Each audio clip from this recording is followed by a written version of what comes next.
Buenos días, chiquillos y chiquillas. Vamos a comenzar esta clase dedicada a nuestra guía número 4 del ramo Lenguaje y Comunicación para tercero medio, ¿sí? Durante esta clase vamos a estar revisando algunos contenidos que ya estuvimos adelantando durante nuestras clases anteriores y se trata de literatura y el efecto estético, ¿sí? Vamos a hablar un poquito de estética y de contenidos que son relativamente cercanos, ¿ya? Bien, nosotros estuvimos hablando de estética y siempre lo terminamos asociando a cosas que tenían que ver como con cirugías plásticas, ¿cierto? Voy al centro de estética, voy a hacerme las uñas y pareciera que tenía que ver algo con la belleza, ¿sí? Eh, si uno hace una búsqueda, por ejemplo, de imágenes en el Google, así busco estética, me van a aparecer múltiples imágenes, pero sobre todo van a seguir insistiendo en esto, ¿cierto? De la belleza, de corregir imperfecciones y ese tipo de cositas, ¿ya? Pero si seguimos buscando, nos van a empezar a aparecer esculturas, ¿cierto? Y cosas relacionadas como al arte, uno diría, eso fotografías, ¿cierto?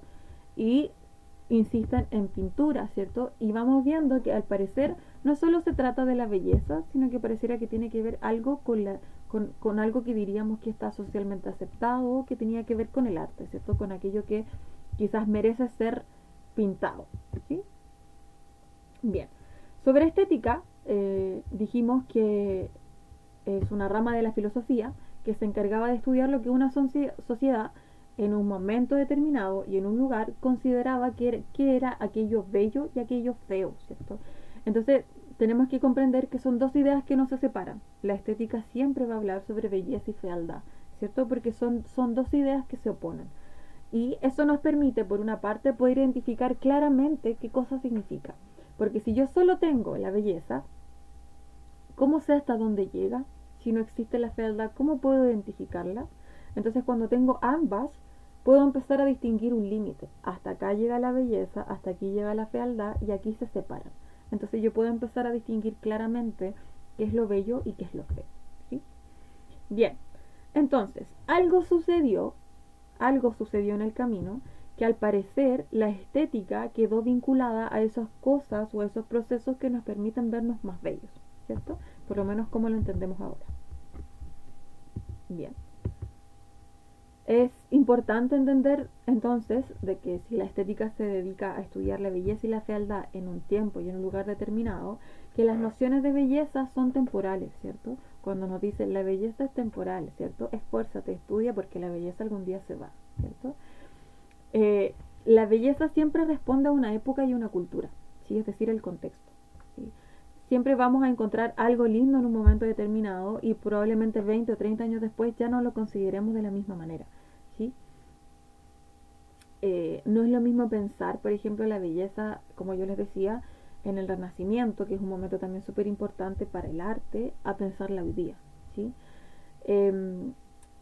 Eh, cuando hablamos de belleza, también vamos a entender que se trata de cierta belleza que en el fondo de alguna manera es superficial, ¿ya? Y que responde a cierto orden y a ciertas ideas que son necesarias o tiene el interés de que sean reflejados en el cuerpo, ¿cierto? Cuando yo hablo, lo bonito es así, las mujeres tienen que ser flacas, los hombres tienen que ser de esta altura, tienen que tener barba, es porque yo estoy comenzando a poner cierto orden. Y poner en orden significa poner en orden también a los cuerpos. Los cuerpos tienen que ser de esta manera y no de esta otra, ¿ya? Como yo les decía que la belleza es temporal, si uno piensa quizás en la belleza de hace 40 años atrás, o quizás solamente hace 10 años atrás, las mujeres tenían que ser exclusivamente flacas, ¿ya?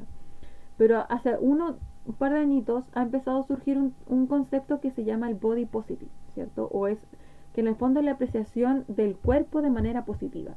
Y lo que nos permite es aceptar que todos los cuerpos son válidos y todos los cuerpos pueden ser bonitos sin importar su forma, ¿ya? Sin importar las enfermedades que tengan a la piel, por ejemplo. Ya, y eso ha implicado que muchas personas empiezan a trabajar sobre la autoestima y no tanto sobre aquella belleza que hay que lograr y conseguir a través de la cirugía, sino que empezar a validar nuestros cuerpos tal cual son. Y eso también en términos de mercado, por ejemplo, ha implicado ciertas publicidades que son como las que están acá, ¿ya? Esta de acá, la rosadita, ¿cierto? ¿Por qué? Porque empieza a aparecer esta idea de las mujeres talla grande, ¿cierto? Las modelos talla grande, y los diferentes cuerpos y las cremas que son para todos los cuerpos, ¿sí? Entonces nos vamos dando cuenta que la visión también sobre el cuerpo ha empezado a cambiar, por lo menos en la actualidad. Y lo que sucede es que esta idea del cuerpo ha cambiado históricamente, ¿sí? Dependiendo del lugar, dependiendo de la época, ¿cierto? Y del momento histórico que estemos atravesando, ¿ya? Bien. Entonces, cuando hablamos de cuerpo, cuando hablamos de este orden que queremos darle al cuerpo, también estamos tratando de controlar ciertas cosas, ¿ya? Y eso ocurre porque los cuerpos siempre mandan un mensaje, ¿ya? Y que suele ser esta forma correcta en la que uno debe estar en el mundo. Ya, las mujeres deben portarse así y deben verse de esta manera, y los hombres deben verse así, deben ser de esta manera, porque se está tratando de organizar, ¿cierto? De dar un orden, que ese es el orden establecido, ¿ya? Porque el cuerpo también nos permite relacionarlos con nosotros, con los otros. Entonces, si yo no soy como me dicen, es probable que no me relacione tanto como una persona que sí sigue las órdenes, ¿cierto? Que sí sigue, que sí sigue el ejemplo, ¿ya? Y en ese sentido, este orden representa siempre un ideal, ¿ya? Este orden que yo le quiero dar al cuerpo siempre representa un ideal. Entonces, cuando, por ejemplo, hablamos de la gordura, nosotros hoy día podemos hablar incluso de la gordofobia, ¿cierto? De las personas que discriminan o son discriminadas por ser gordas, ¿cierto? Pero si pensamos en la historia, hay momentos de la historia en donde las mujeres y los hombres son retratados más bien no flacos, sino más bien como más corpulentos, porque en ese momento podemos decir que solo los que eran más bien corpulentos tenían acceso a comida y el dinero suficiente para mantenerse bien alimentados. Entonces terminaban siendo personas más bien de la realeza o con cierto prestigio social que podían acceder a alimentación versus a personas que eran sumamente flacas, que no eran por lo usual representadas en las pinturas, y era porque efectivamente no tenían poder y no tenían dinero, ¿cierto? Y esa imagen antigua, ¿cierto? Diríamos medieval, se contrasta con esta idea de la gordura como un defecto, ¿sí? Entonces, en relación a esto, a estos cuerpos que consideramos bellos y a estos cuerpos que consideramos feos según las normas, según si se apegan o no a lo que consideramos bello en algún momento, siempre han sido representados en el arte, ¿cierto? Y no solo en el arte, en la pintura, sino que también en la literatura, ¿ya? Y es porque se sabe que los cuerpos transmiten un mensaje, ¿ya? Si yo, por ejemplo, tengo muchos tatuajes en mi cuerpo, pueden pensar que quizás si me asocian a una profesión me van a decir, no, ella es artista o es tatuadora. O si lo asociamos a un concepto de persona, nos pueden decir, no, esa mujer es peleadora, esa mujer no es buena, ¿sí? ¿Por qué? Porque hay una idea detrás de eso, ¿cierto? Antiguamente el tatuaje se asociaba solamente a las personas que estaban en la cárcel, porque de ahí sale, ¿cierto? Las personas que estaban en la cárcel empiezan a tatuarse, eh, por lo menos de manera popular. Entonces, cuando la gente antiguamente, los 40, por ejemplo, en 1940, la gente salía a la calle y tenían tatuajes, eran discriminados porque habían estado en la cárcel, es decir, eran personas peligrosas. Pero hoy día el tatuaje ha hecho una transición y todo el mundo quiere tener tatuajes, ¿cierto? O la mayoría quiere tener tatuajes. Entonces, los cuerpos mandan un mensaje, siempre, siempre tienen un mensaje que decir. ¿Ya? Entonces, todo esto, ¿cierto? Era la estética, esta preocupación por lo bello y por lo feo, esta preocupación por los cuerpos, cómo son, qué mensaje transmiten. Y esto se logra a través de la representación de diferentes cuerpos, ¿cierto?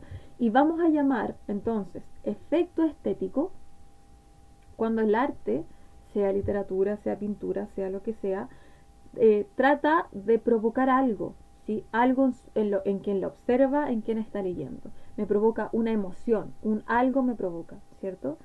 Y esto ocurre porque las imágenes y las palabras provocan emociones, ¿cierto? Evocan emociones en nosotros que no nos pueden dejar indiferentes. Incluso el aburrimiento se trata de eso, ¿ya? Entonces tenemos que entender que el efecto estético se compone de dos partes o de dos caritas. Una, que es aquello que me provoca, es decir, esa emoción que despierta en mí, eso que yo siento, esas ganas de que el libro no se termine, o esas ganas de que el personaje se muera porque es muy malo, ¿cierto? Ahí hay una energía, una emoción. Puede ser ansiedad, puede ser alegría, ¿cierto? Y en una segunda parte es este mensaje que me quieren transmitir. ¿Por qué me están contando esto de esta manera? En el caso del libro que nos tocó leer en nuestra guía número 3, ¿Por qué el autor está escribiéndome sobre la loca que está participando en un movimiento revolucionario? ¿Por qué la loca? ¿Qué tiene que hacer ahí la loca? ¿Sí? ¿Por qué la loca se ve involucrada? ¿Por qué se viste de esa manera? Porque es importante ahora en mi historia, ¿cierto? Ahí hay un cuerpo que me está diciendo algo, que me está provocando algo, ¿cierto? Puede ser simpatía, puede ser desagrado. Y hay un mensaje también que se me desea transmitir. ¿Será que algo tiene que ver, algo tiene que demostrar esta loca que parece ser más valiente que cualquier hombre? ¿Será algo con eso? ¿Sí? Entonces, dentro de esta misma lógica, me gustaría mucho que pudieran analizar este video que se llama La Super Venus, está en YouTube y va a estar aquí en este link, que les voy a mandar este power por el WhatsApp, y que lo pudieran revisar, y que lo revisaran en términos del efecto estético, es decir, ¿qué me pasa cuando lo veo? Y luego, ¿qué mensaje me está tratando de transmitir?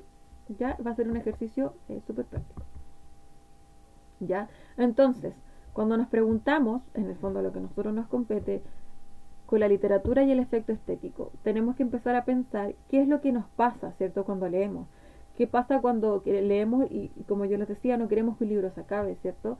O qué pasa cuando escuchamos una canción y la letra así nos cautiva, ¿cierto? Todas esas cosas nos provoca algo, porque como yo les decía, nos provoca una emoción, pero también hay un mensaje que llega y que a nosotros nos puede hacer sentir.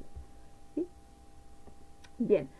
Eh, Luego me gustaría que pudieran leer este texto, que es un poema de David Añid.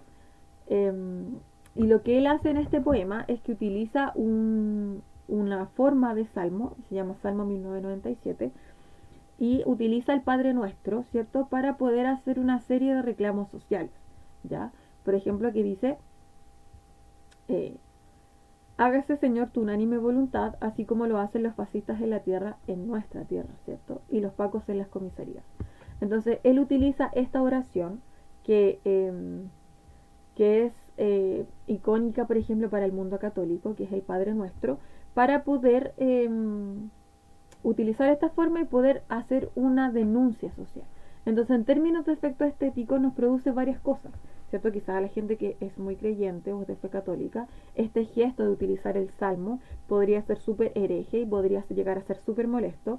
Y en términos de mensaje, podría entender de lo que se trata, ¿cierto? Lo lee y dice, ah, ok, entonces se trata de una protesta social.